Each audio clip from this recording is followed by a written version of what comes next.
Bismillahirrahmanirrahim. Assalamualaikum warahmatullahi wabarakatuh. Selamat datang semuanya. Kami dari kelompok 3 dengan anggota saya sendiri, Aji Putra Satya, dan juga Muhammad Dimas Syafaat, Gunawan Kristianto, Fajar Sigit Prasetyo, dan Eko Prasetyanto. Kami dari kelas Teknik Industri 2 non reguler Universitas Banten Jaya. Video ini kami buat untuk memenuhi tugas mata kuliah perencanaan dan pengendalian produksi dengan dosen pengampu Bapak Muhammad Rian Permana, STMT. Dan materi kali ini adalah mengenai Master Production Schedule atau MPS, atau dalam bahasa Indonesia adalah jadwal induk produksi.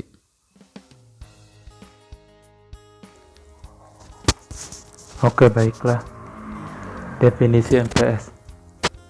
Master Production Schedule atau jadwal induk produksi adalah sebuah rencana yang telah dikembangkan sebelumnya yang menyatakan tentang apa yang akan diproduksi, berapa banyak yang harus selesai diproduksi, dan kapan item tersebut harus selesai diproduksi. Jadwal induk produksi merupakan disagregasi dan implementasi perencanaan produksi. Jadwal induk produksi dikatakan layak jika jadwal yang direncanakan memproduksi sesuai dengan segi kuantitas terhadap permintaan pelanggan. Fungsi Master Production Schedule: menjadwalkan produksi dan pembelian material untuk produk. MPS menyatakan kapan, jumlah, dan due date produk harus dipesan, mengevaluasi jadwal-jadwal alternatif, menjadi masukan data sistem perencanaan kebutuhan material. MPS dijabarkan menggunakan BOM atau Bill of Material untuk menentukan jumlah kebutuhan komponen, material, dan perakitan sehingga MPS dapat dipenuhi sebagai dasar penentuan kebutuhan sumber daya seperti tenaga kerja, jam mesin, atau energi melalui perhitungan perencanaan kapasitas kasar. Kemudian sebagai dasar untuk memenuhi janji pengiriman kepada konsumen.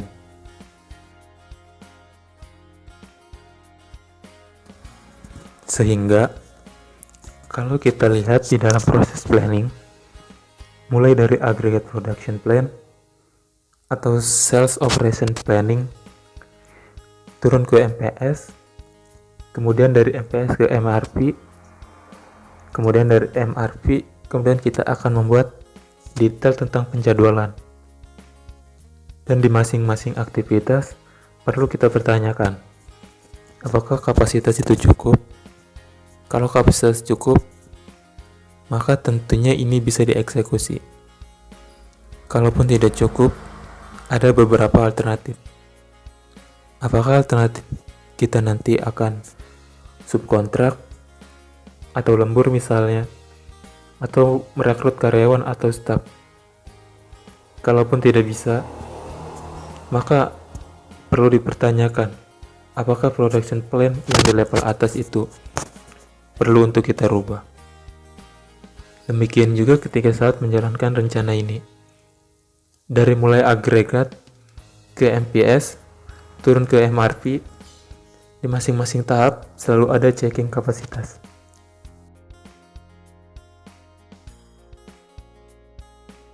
Kita berikan contoh misalnya, pada aggregate planning sepeda.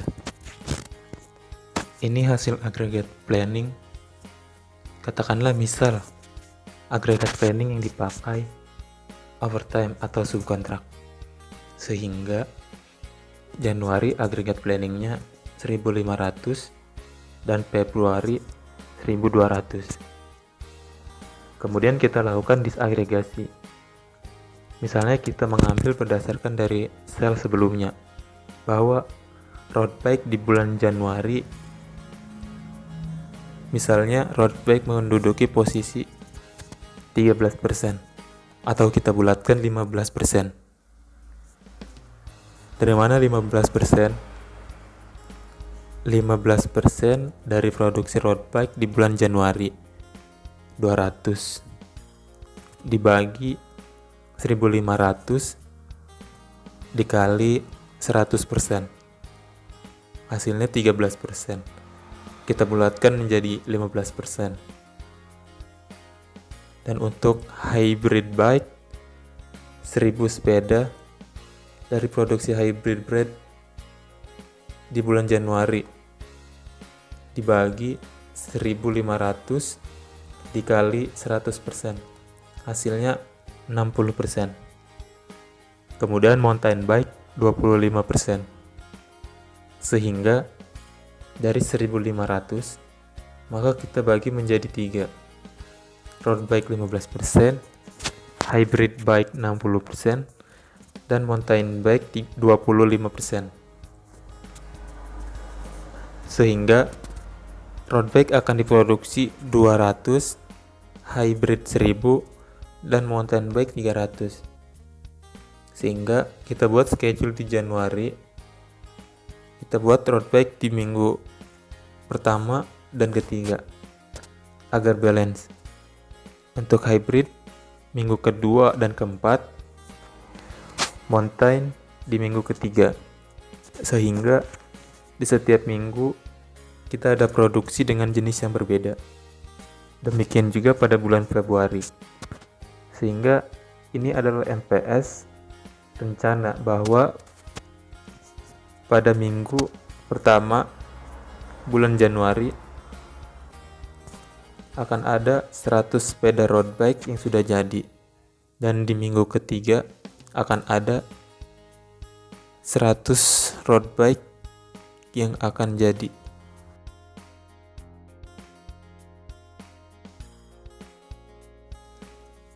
Kemudian kita lihat bagaimana kita menyusun MPS. Kita ambil contoh di road bike. Jadi MPS di road bike. Kemudian itemnya road bike. Datanya bahwa di gudang pada awal Januari ada 17. Kemudian order polisinya ada 100 unit. Jadi 100 ini sekali memproduksi, terus sekali membuat 100. Lamanya produksi adalah 2 minggu. Kemudian ini adalah hasil forecast untuk road bike. Kemudian ini adalah customer order book. Jadi customer order adalah jumlah yang sudah diterima PO-nya atau sudah dikeluarkan PO-nya oleh customer. Maka namanya customer order book. Sehingga ini adalah jumlah yang pasti akan dibeli. Sementara forecast itu masih merupakan prediksi. Pertama kita hitung project on hand, berapa jumlah rencana sepeda yang akan di on hand di gudang. Kita punya 17. Sementara kita lihat akan ada produksi 100. 100 didapat dari MPS tadi, bahwa di minggu pertama ada 100 sepeda yang sudah jadi. Sehingga project on hand ada 17 ditambah 100 berarti 117, dikurangi mana yang lebih besar antara forecast atau customer order, sehingga project on hand akan ada 17 ditambah 100 dikurangi 40, sehingga kita akan punya 77.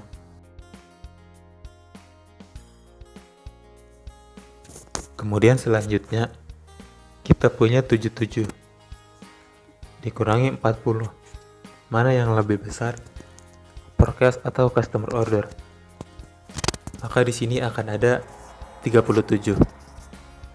Dan di minggu ketiga akan ada MPS lagi 100. 100 dari MPS tadi di minggu ketiga. Sehingga di minggu ketiga akan ada 100.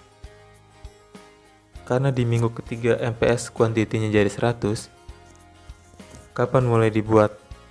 lihat lead time. Lead time-nya 2 minggu. Sehingga akan ada proses mundur ke belakang perhitungan offsetting. Sehingga bahwa membutuhkan MPS harus mulai di minggu pertama. Sehingga bahwa di minggu pertama semua komponen sepeda itu harus sudah ada di gudang. Sehingga nanti sejak minggu pertama akan dirakit sampai jadi nanti di minggu ketiga butuh waktu 2 minggu. Inilah yang nanti akan turun ke MRP. Sehingga pada saat kita akan membeli material, batas akhirnya di minggu pertama Januari. Sehingga kita lanjut ini 100, kemudian di sini 47. 47 dari kita punya sisa 92 dikurangi 45, sehingga 47. Kemudian di Februari 47 kita akan ada 100 lagi yang sudah jadi, sehingga 47 ditambah 100 dikurang 50, begitu seterusnya. Ini adalah mekanisme bagaimana kita menyajikan MPS.